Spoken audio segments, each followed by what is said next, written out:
Good day everyone, my name is Lion Kim Ragosa with my co-reporters, Ms. Emilia, Mr. Baldomero, Mr. Peli, and Mr. Mendez. And now we're going to discuss about Microsoft Excel, and we are the Group 13. Next is, Excel is a spreadsheet program that can help you create worksheets and invoices and do simple and sophisticated number crunching. It is designed to help you calculate the results of formulas and help you organize and analyze numerical data. So we all know that Microsoft Excel is like a spreadsheet program that can help us to calculate the result of formulas, and also it can help us to organize and analyze numerical data. The next is, each worksheet consists of 16,384 columns, A to X of D. Then, makita tag photo karon, which is para makaibalo mo unsa ang column and unsa ang row. Next is, ang row is nag-consist po siya of 1,048,576. And nami ipakita nga photo, which is maka-identify sa inyo if unsa ang column and ang row. So, diriya sa PowerPoint namo, makita diri ang column nga naka-horizontal, while the row is naka-vertical. Diba, sabotable. Next is workbook. An Excel file is called a workbook. Each workbook consists of several worksheets made up of rows and columns of information. So, kaning workbook is mo ni siya ang kanang worksheet. Diba, pag kita magbuhat taog mga file sa Microsoft Excel, ang isa na to ka-file is we have different worksheet nga pwede na to buhat. Next is money. Money ang photo sa workbook, which is na siya sa ubos. Pwede ito makakuha itong sheet 1, sheet 2, and so on. Next is cell. Where a row and column intersect, each cell has an address that consists of the column letter and the row number. So, ang cell is once na mag-intersect ang column, which is horizontal, and also the row, which is vertical, pag mag-intersect na sila, muna siya ang ginatawag na cell. So, natin photo diri muna siya ang intersect nga dapat mag-igo silang duha para may tawag siya cell. Next is elements of Microsoft Excel window. So, Microsoft Office bottom, sa botable naman nino, kan explain naman ni sugod pa to ni aging reporter. And kaning Microsoft Office bottom, it's mo diri makita ang mga save and etc. Next is quick access toolbar. So, ang quick access toolbar is kani automatic siya. Nana siya sa ibabaw mabutang, no need na kamo adto sa Microsoft Office button. Pinduto lang nimo to and automatic na siya magawas if save ba or magbuhat bukag new or etc. Next is tabs and ribbons. Gi-report na siya nila Miss Husain, and makita niyo sa upper part sa bisag kung sa Microsoft Excel, Microsoft Word, makita lang na siya sa ibabaw. Next is group. So, gi-report na po nila Miss Husain, ang groups is nag-consist po siya na sa ibabaw, and makita lang gihapon na siya para dira nimo ma-subtan if asa nakabutang ang mga needed nimo. Next is title bar. Ang title bar is nasa pinakaibabaw, dira nimo makita if unsay title sa imuhang file na buhaton. Next is minimize, maximize, or restore bottom. So, ang kani, sa botable na kayo ni tanan ng apps na to nga makita is nadyo na siya minimize, maximize, and restore bottom. Kanina sa photo na ni diri na imurag minus nga sign, which is minimize, box is maximize, and close is X. So, sa botable na siya kay ginagamit nadyo ni siya sa tagsa nga apps. Next is cell address. Ang cell address is na siya sa ibabaw sa column. Mo na siya dira makita nato if unsa ang atong pinduton, mo na siya magawas like equal address, equal, and so on. Next is formula bar. Ang formula bar is na siya sa kilid sa cell address. Kani siya diri ang formula bar, ang purpose ani niya is diri nato makita if unsa ang atong i-calculate, if sum ba, minus ba, or division, or bisag unsa nga atong buhaton, as long as gamit po ni siya for tanning, especially sa research. Next is column row headings. As you can see here, mo ni siya ang column heading letters. So mao to siya ang columns nga akong gi-discuss kaniha, and row heading numbers. Mo ni siya ang vertical nga numbers. Mo ni akong gi-explain kaniha. So next is cell selector. Ang cell selector nga was makopy nimo ang tibuok nga imuhang gibuhat dito sa worksheet, mo automatic na siya dito ang makita siya sa ibabaw sa column, which is dira makita nimo pwede nimo siya kanang i-times, i-minus as long as unsa imuhang gi-copy paste.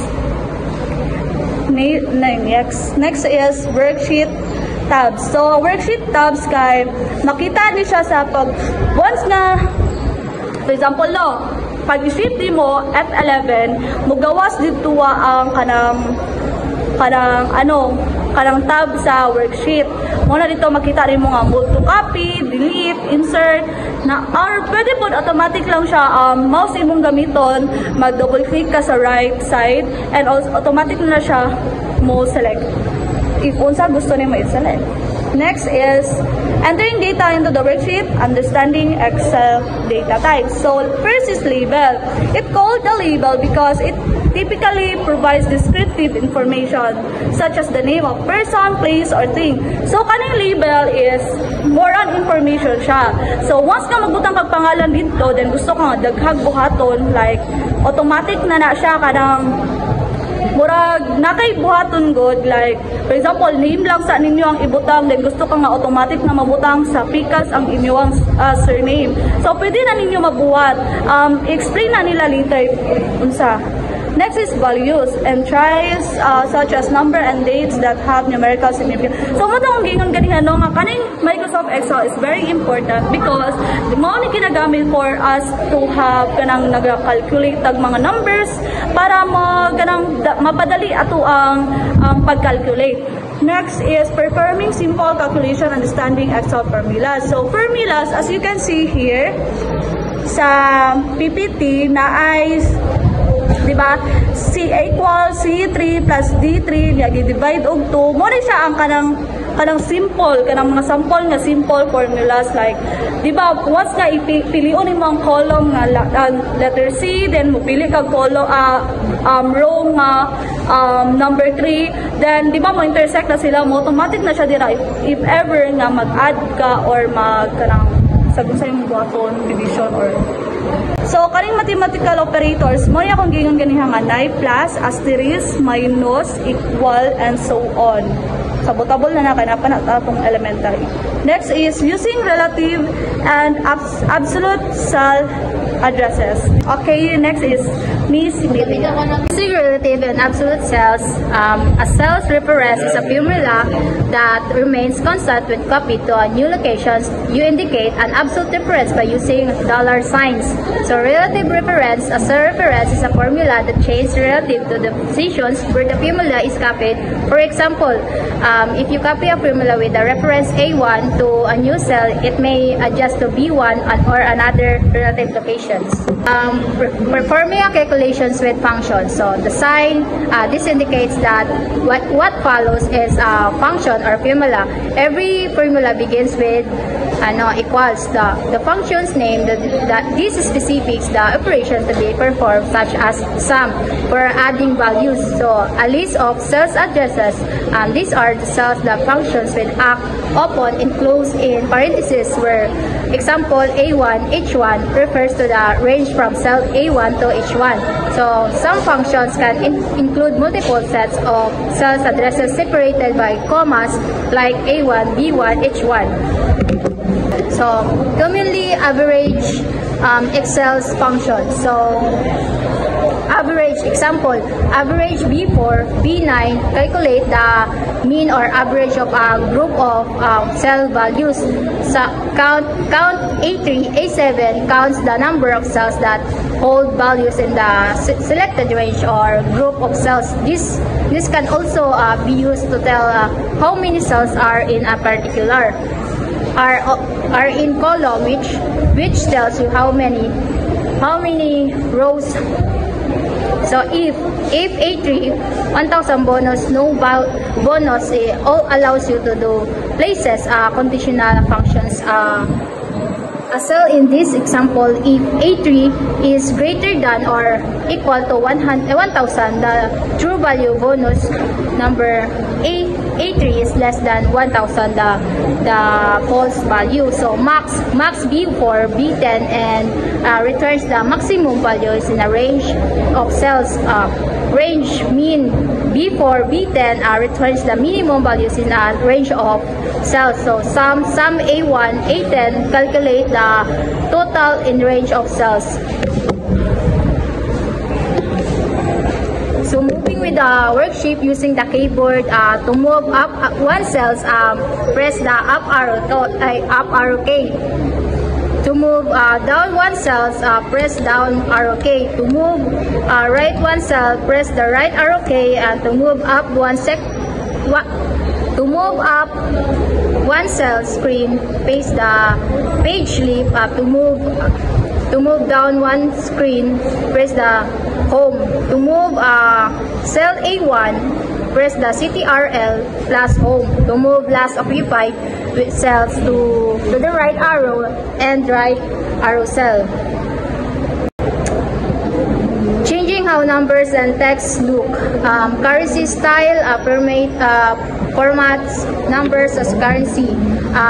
Percentage style formats number as percentage. Comma style adds commas to separate thousand, and increase decimal adds one decimal place to the number. Decrease decimal removes one decimal place from the number. Next is starting Excel 2007 or higher. So notice the main part of the spreadsheet is composed of rows labeled 1, 2, 3, 4, etc.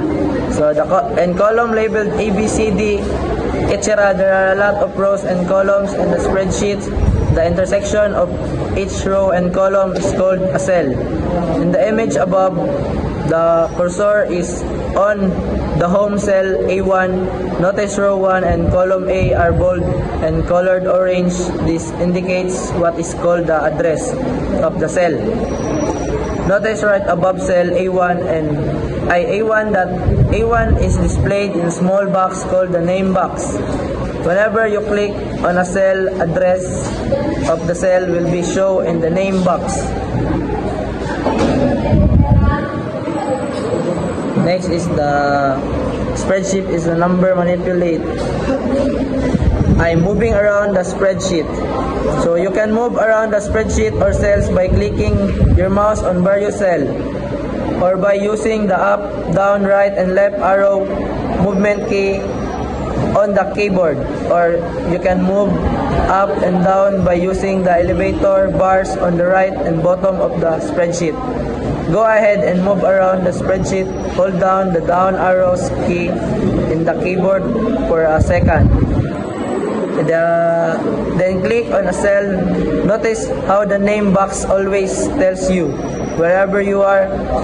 Now hold down the right arrow key on the keyboard for a few seconds. Notice how the alphabet changes from single letters A, B, C to Z to several letters combination AA, AB, or AC.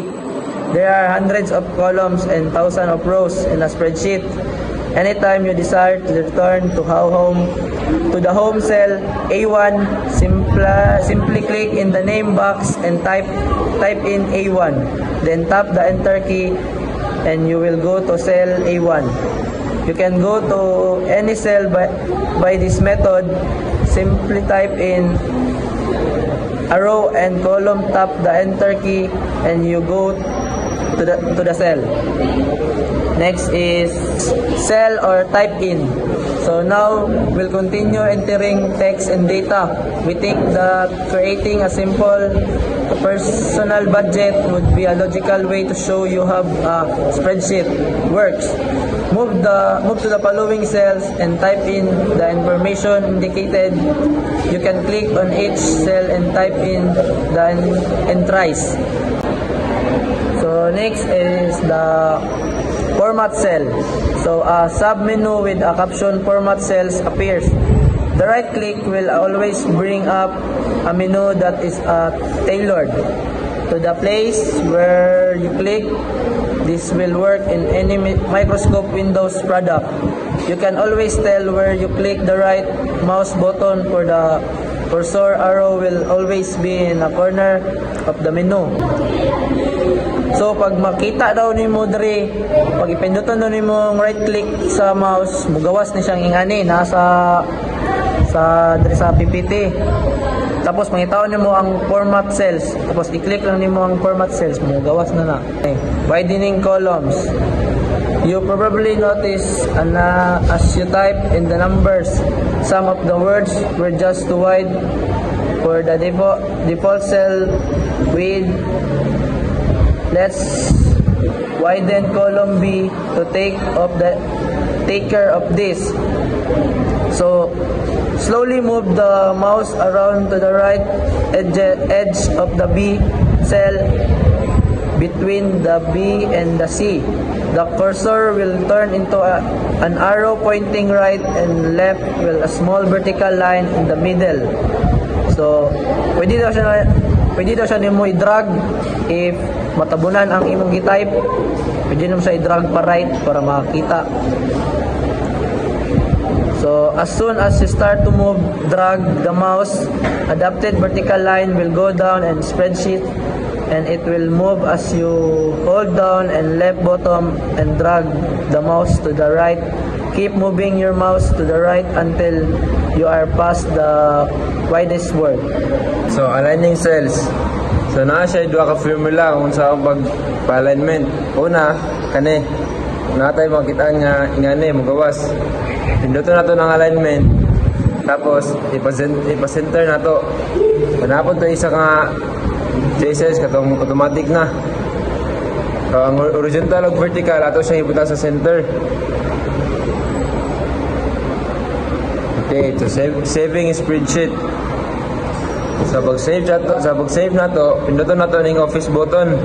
Tapos nasa save nga mugawas. Pinduton na tong save niya. Pag pindot na to save na ay mga traces kung asa na to siya ang asa na to gusto i-save.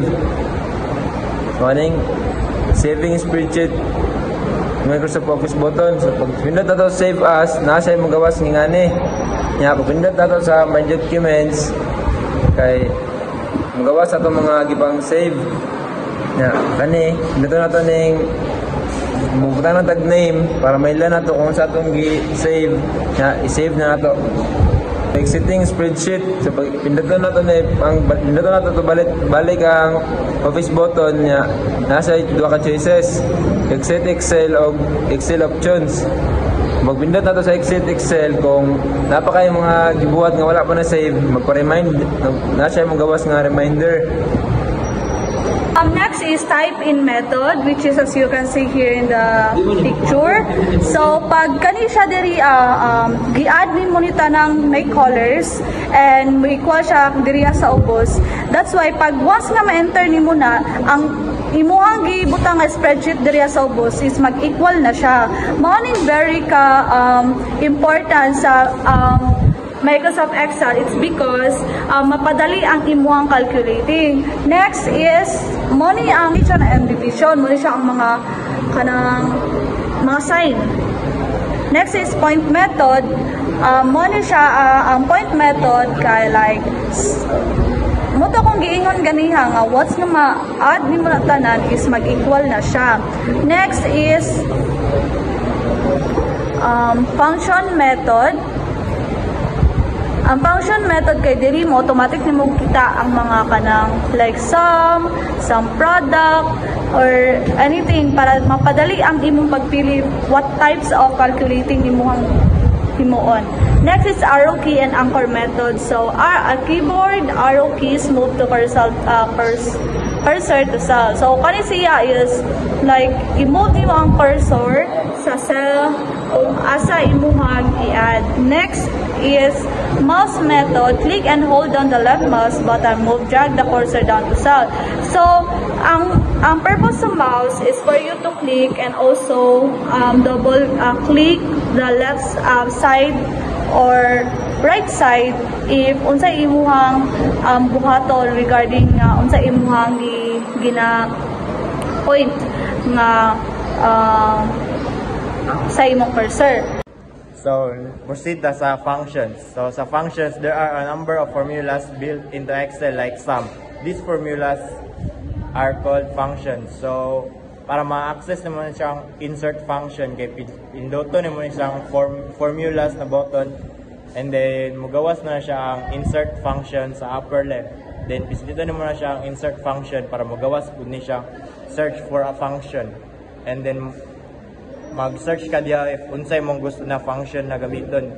For example, gusto nimo i-add ang isa ka column nga di na ka maglisod. So, sum nga function nimo pilion para ma-add na siya dali.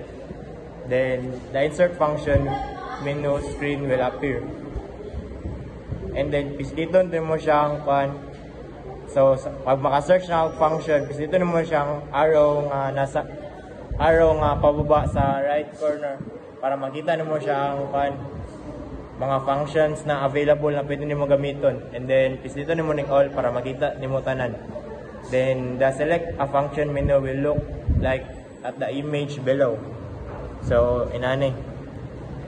And then, use the elevator bar kay sa AutoSum. Since we add numbers more than any other operation in spreadsheets, Excel spreadsheet as an additional feature, AutoSum. Move to cell C9 again and tap the delete key to erase your last formula. You should still be on formulas tab ribbon. So, manotice nimo siya ang kaning AutoSum tapad sa insert function. Then, i-click nimo na siya. And then, pisdito nimo ang sum.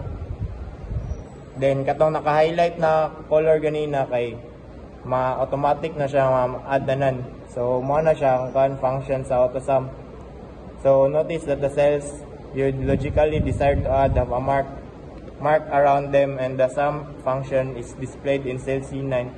You'll need to confirm that this is the correct formula, so tap the enter K, and the sum function will now be set in cell C9. Anytime you want to add using this method, just click on the cell where you desire the total to be and click the sum method. That's our report for today. I hope that you learned a lot, and before we proceed to closing part, we would like to tell everyone that this Microsoft Excel is very important because we can use this for our everyday lives. And I am Lain Kim Ragasta, your reporter, Miss Emilia, Mr. Baldomero, Mr. Peli, and Mr. Mendez, and we are the Group 13. Thank you.